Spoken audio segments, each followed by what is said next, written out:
Gus Miftah dengan bakul, dengan jamaah, ya guyonan biasa. Memberi kalimat-kalimat seperti itu tuh kalimat-kalimat spontan.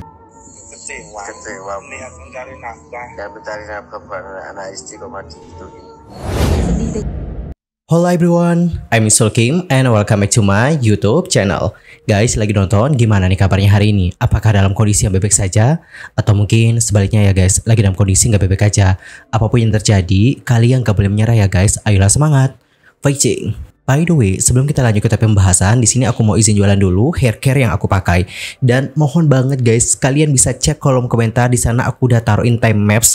Kalian lihat ada yang warna biru, yaps, klik itu supaya kalian bisa skip bagian ini. Dan tada, ini adalah beberapa produk hair care yang aku pakai. Dimulai dari shampoo. Kalau shampoo aku pakai Natur Aloe Vera Extract. Nah, ini cocok banget nih buat teman-teman yang lagi nyari shampoo yang bisa menetrisi rambut dan juga menjaga kesuburan rambut sehingga rambut itu tampak lebih sehat dan juga lebat. Kemudian buat kalian yang ngalamin masalah kerontokan rambut nih atau rambutnya yang udah banget rontok, aku saranin pakai tonik. Kalau aku sendiri ya pakai toniknya Natur yang ginseng ekstrak. Jadi kandungan ginseng ekstrak inilah yang mampu merawat kekuatan akar rambut dan juga menjaga kesehatan kulit kepala guys, sehingga rambut itu lebih kuat, nggak mudah rontok. Terus kalau conditioner sendiri aku pakai ini yang Herbal Essence Argan Oil of Morocco. Anyway, aku suka banget sih sama conditioner ini karena ngebuat rambut aku itu kayak lebih halus. Rambut aku juga nggak kusem, kelihatan lebih cerah guys. Dan ini conditionernya juga murah dan benar-benar hemat banget sih. Selain itu aku juga pakai hair vitamin. Di sini aku pakai Emeron Hijab hair vitamin. But anyway, meskipun di sini ada tertuliskan hijab, bukan berarti kita nggak bisa pakai ya guys. Aku suka nih produk karena di sini tuh ada kandungan yang bisa menyisir rambut menjadi 2 kali lebih halus dan juga berkilau. Oh iya, buat teman-teman yang lagi kutuan, aku saranin kalian pakai Peditox. Ini guys, bener-bener ampuh banget. Ini mantul banget produknya. Aku dulu pernah kutuan parah dan untung aja ada teman aku yang nyaranin pakai ini. Kutu-kutu say goodbye. Coba deh guys. So gimana guys? Tertarik nggak untuk coba produk ini? Kalau tertarik buruan cek tag produk. Alright, cukup sekian aja untuk jualannya dan terima kasih banyak banget atas waktunya. Dan sekarang kita akan lanjut ke topik pembahasan utama kita kali ini. Kali ini kita bakal bahas nih tentang kronologi dari kejadian Gus Miftah yang akhirnya membuat dirinya banyak banget dikritik oleh netizen. Dan banyak juga ada netizen yang kayak mengatakan sedih nih usai melihat perkataan Gus Miftah kepada bapak penjual es teh. Berbicara soal Gus Miftah, siapakah beliau? Gus Miftah yang memiliki nama asli Miftah Maulana Habibur Rahman diketahui merupakan keturunan ke-9 Kiai Ageng Hasan Besari, sosok yang mendirikan Pondok Pesantren Tegal Sari di Ponorogo. Selain itu, beliau juga dikenal sebagai masyarakat sebagai dai yang dakwahnya berfokus pada kaum marginal. Gus Miftah juga dikenal sebagai pendiri sebuah pondok pesantren di Kabupaten Sleman yang diketahui mendirikan pesantren Ora Aji yang berlokasi di Tudan, Purwo Martani, Kalasan, Sleman pada tahun 2011 yang lalu. Pondok pesantren tersebut diinisiasi oleh Gus Miftah untuk mewadahi kaum marginal yang ingin lebih mengenal agama dan Allah. Ketenaran Gus Miftah semakin meninggi nih usai beliau dipilih oleh Presiden Prabowo Subianto sebagai utusan khusus Presiden bidang kerukunan beragama dan pembinaan sarana keagamaan pada hari Selasa tanggal 20 Oktober 2024 yang lalu. Well, jadi seperti itulah bagaimana informasi singkat mengenai siapa itu Gus Miftah. Jadi gimana nih guys, udah kenal dengan sosok beliau? Terus, apakah yang terjadi dengannya? Jadi guys, belum lama ini beliau menjadi sasaran kritik dikarenakan dalam potongan video yang viral menunjukkan Gus Miftah mengeluarkan kata-kata yang gak sopan kepada seorang penjual es teh.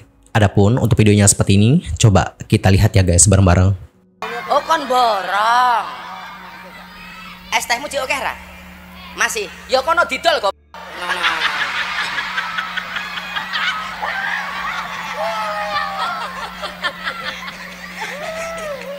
Dolen dhisik, engko larung payu wis takdir. Jadi ana cerita tasawuf niku, ana bakul es karo bakul bakso niku jejer. Sing bakul es niku ndonga, ya Allah muga-muga hawane panas. Soale lak panas ngombe es rasane seger. Sing bakul bakso ndonga, ya Allah Gusti muga-muga udan adem. Soale adem-adem biasane mangan bakso rasane enak. Kira-kira umpama dina niku adem. Berarti dongane bakul es niku kira-kira diijabah apa mboten? Tetep wae diijabah dalam bentuk yang lain. Ese ra payu tapi awake sehat. Mulih ndelah bojone meteng. Niku lak ya nikmat. Oke, jadi seperti itulah bagaimana videonya. Jujur aku di sini kayak masih mencari si letak lucuannya gitu. Maaf banget nih ya, maaf banget nih gitu. Karena kalau kita lihat di sana, orang-orang di sana kan kayak ada yang ketawa gitu. Bahkan ada tadi yang terlihat kayak ketawanya keras banget gitu, ngakak banget gitu. Jadi kayak penasaran nih gitu, di manakah letak lucunya gitu. Karena kalau aku lihat kayak aduh nggak ada lucu sama sekali ya, mohon maaf banget nih, mohon maaf banget ya sebesar-besarnya ya. Tapi kalau aku lihat memang ini nggak ada lucu-lucunya sama sekali gitu. Dan teman-teman, usai melihat bagaimana video tersebut, banyak nih netizen yang sudah memberikan kritikan kepada beliau dan juga memberikan kritikan kepada orang-orang yang ikut tertawa pada kala itu. Beberapa dari mereka berkomentar seperti ini. Segampang itukah mengucapkan kata goblok kepada orang lain yang sedang berjuang menafkahi keluarganya? Apakah dia pantas menjadi panutan kalian? Itulah kenapa nih adab lebih penting daripada ilmu. Semoga Allah menaikkan derajat Bapak penjual esnya. Percuma paham agama kalau nggak paham bagaimana caranya menghormati orang lain. Percuma bro, percuma. Kok bisa-bisanya ya pada ketawa padahal nggak ada lucu sama sekali. Pemuka agama kok gitu sih adabnya? Harusnya habis ngomong gitu nih, ada satu orang yang berani berdiri dan mengajak pulang yang lainnya saat itu juga. Dengan kondisi hening atau berdiri terus beli esnya si bapak langsung dibagikan ke lainnya. Biar sadar apa yang diucapin gak beradab. Sakitnya sampai sini ya, jadi bahan tertawaan dan pusat perhatian semua orang. Dan kenapa ya semua orang malah pada ngetawain padahal gak ada yang lucu loh. Harusnya bapak penjual es ini dijadikan contoh bentuk ikhtiar. Dia menjajakan es teh walaupun di musim hujan sekalipun. Tapi bapak itu tetap berjuang karena dia tahu Tuhan pasti ngasih rezekinya pada orang yang bersungguh-sungguh. Gak ada yang mustahil sekalipun ia ngejual es di musim hujan. Alright everyone, jadi seperti itulah bagaimana komentar-komentar dari para netizen. Dan kalau kalian sendiri gimana nih komentarnya? Antar komen ya di kolom komentar. Lantas gimana ya perasaan dari si bapak usai dikatain seperti itu? Nah teman-teman, berdasarkan video sudah dibagikan oleh salah satu influencer yang bernama Clara Shinta, sang bapak ketika ditanya gimana perasaannya, dia mengatakan sedih dan juga sakit hati. Namun meskipun demikian, beliau sudah memaafkannya. Tuh jualannya lagi sepi ya Pak kemarin ya? Iya Bu, iya. Yang beli berapa orang Pak pada saat itu? Ya nggak ada 20 orang Bu. Gak ada 20 orang, jadi Bapak nawarin es tehnya. Iya. Ya Allah Pak, setelah itu ada yang beli nggak? Ada yang borong nggak es tehnya? Enggak. Tetap nggak ada yang beli sampai pulang? Ya ada, tapi cuma sedikit. Nggak habis ya es tehnya ya? Nggak habis. Sedih saya dengernya, tapi Bapak denger bercandaannya seperti itu nggak sakit hati Pak? Nggak sedih gitu? Enggak sakit Bu. Apa Pak? Ya sakit lah. Iya, apa yang Bapak rasain waktu denger? Kecewa mencari nafkah. Ya mencari nafkah buat anak istri kok mati gitu. Sedih dengar istrinya sedih juga. Ya sedih Bu, sedih. Gimana lagi tapi aja. Oke, Bapak ridho nggak Bapak dibercandain seperti itu? Ikhlas. Bapak udah maafin? Ya. Sudah, alhamdulillah. Bapak makasih ya Pak ya, semoga derajatnya diangkat sama Allah ya Pak. Nanti insya Allah saya kesana ya. Selain itu, dari pihak keluarganya juga sedih nih guys. Bahkan ya, anaknya yang masih SMP juga sedih dan juga menangis melihat ayahnya yang sedang berjuang mencari nafkah diperlakukan seperti itu. Clara Shinta juga bertanya nih kepada sang anak, apakah dia dibully dikarenakan kejadian tersebut? Sang anak langsung menjawab, enggak dibully. Justru banyak nih yang prihatin dan juga kasihan. Bahkan ibu-ibu juga banyak menangis guys katanya. Lebih lanjut, video percakapan mereka seperti ini, mari kita simak bersama-sama. Sini main sini. Ya Allah, aku sedih sebagai perempuan, aku sedih dengar ucapan seperti itu. Dan aku yakin ibu sebagai istri juga sangat sedih. Aku nggak tahu gimana perasaan ibu waktu dengar dan lihat videonya. Jadi suami sedih anaknya gitu nangis. Hah? Anaknya gitu nangis nih kok. Yang mana yang nangis? Yang itu yang SMP. Adek jangan nangis lagi ya. Iya. Ayo jangan bohong loh, matanya masih berair. Enggak. Iya, teman-teman ada ngobrol nggak apa mau bilang apa? Bilang iya, kasihan. Tapi nggak ada yang boleh kamu kan, nggak ada kan Neng? Nggak ada, malah itu ibunya tuh pada nangis semua. Di kampung ada nangis. Iya. Alright. Alright, jadi seperti itu bagaimana statement dari sang anak. By the way, kalau aku juga di posisi anaknya pasti bakalan seperti itu juga sih. Melihat bagaimana ayah kita yang berjuang mencari nafkah diperlakukan seperti itu. Anak mana sih yang gak sedih gitu? Pasti sedih banget guys. Di sisi lain, di sini itu ada Zaidan Yahya yang juga terlihat dalam video tersebut telah memberikan tanggapan nih guys. Dalam video yang beredar, beliau mengatakan seperti ini. Untuk lebih jelasnya langsung aja kita simak ya seperti apa statement dari beliau atas kejadian tersebut. Jadi sebenarnya memang karakter dakwahnya Gus Miftah itu seperti itu. Jadi kalau saya mau menyalahkan juga bukan kapasitas saya, karena memang karakter dakwahnya Gus Miftah itu dari dulu tuh seperti itu. Karena beliau banyak merangkul anak-anak kalangan yang kurang baik dirangkul. Jadi metode dakwahnya beliau seperti itu.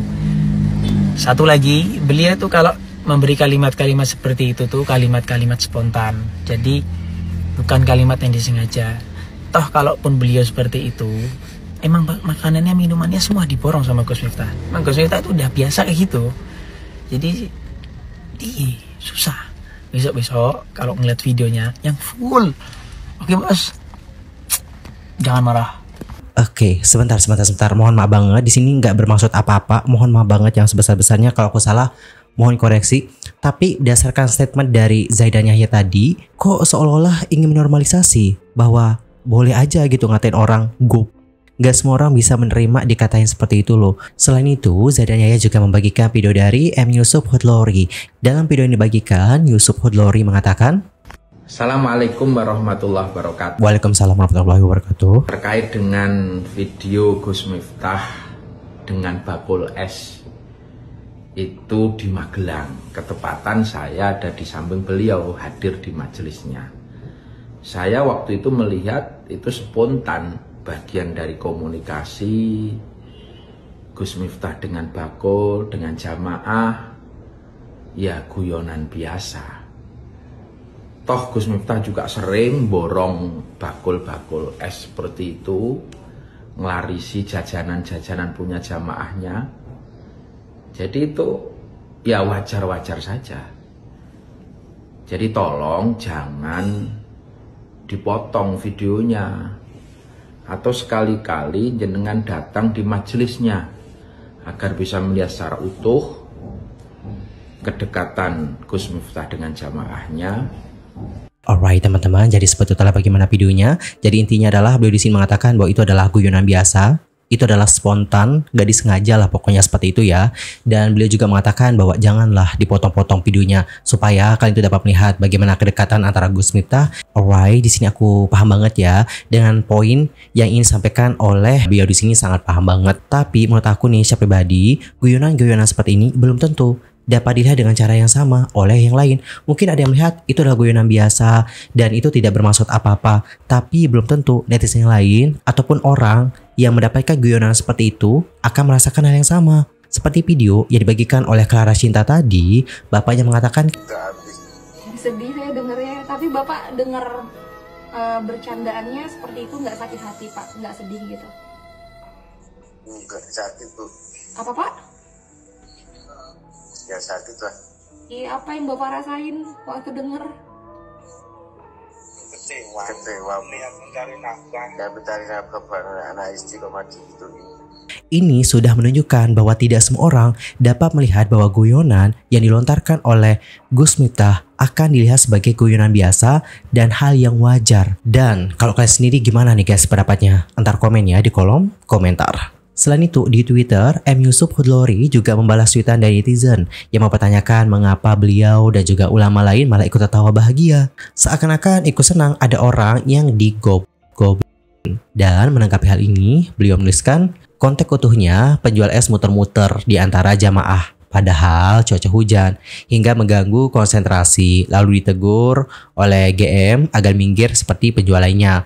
Wong yo hujan-hujan kok nawarin es. Maaf bila respon kita kurang pas waktu itu. Alright, di sini beliau minta maaf ya guys atas respon mereka yang kurang tepat pada saat itu.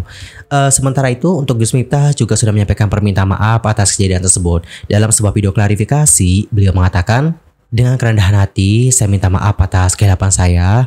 Saya memang sering bercanda dengan siapapun, maka atas candaan kepada yang bersangkutan, saya akan meminta maaf secara langsung. Kemudian beliau juga berharap agar masyarakat, terutama yang merasa terganggu, dapat membuka pintu maaf untuknya. Beliau lantas mengakui bahwa ucapannya atau candaannya saat itu telah menimbulkan kegaduhan dan mungkin dianggap berlebihan oleh masyarakat. Dalam video tersebut, Gus Miftah juga mengaku ditegur oleh pihak Istana Kepresidenan, tepatnya langsung nih oleh Sekretaris Kabinet Mayor Infanteri Teddy Indra Wijaya. Lebih lanjut, beliau menegaskan, saya juga sudah ditegur oleh Bapak Seskap untuk lebih berhati-hati menyampaikan pendapat dan juga pidato di depan masyarakat umum.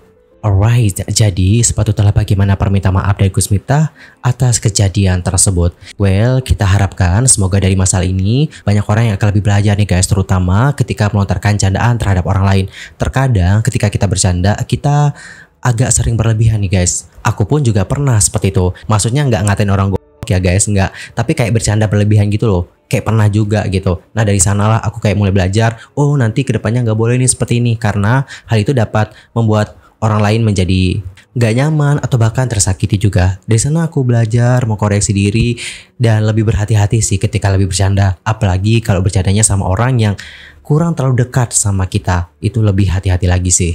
Anyway, cukup sekian aja untuk hari ini. I'm Sulky Mami dan aku juga mohon maaf ya guys kalau ada kesalahan. Baik itu dalam ucapan, sikap, tindakan, and everything. I'm so sorry banget. Dan mungkin ada kesalahan formasi, mohon koreksi. Sampai jumpa ya semuanya dan selamat beraktivitas. Goodbye everyone.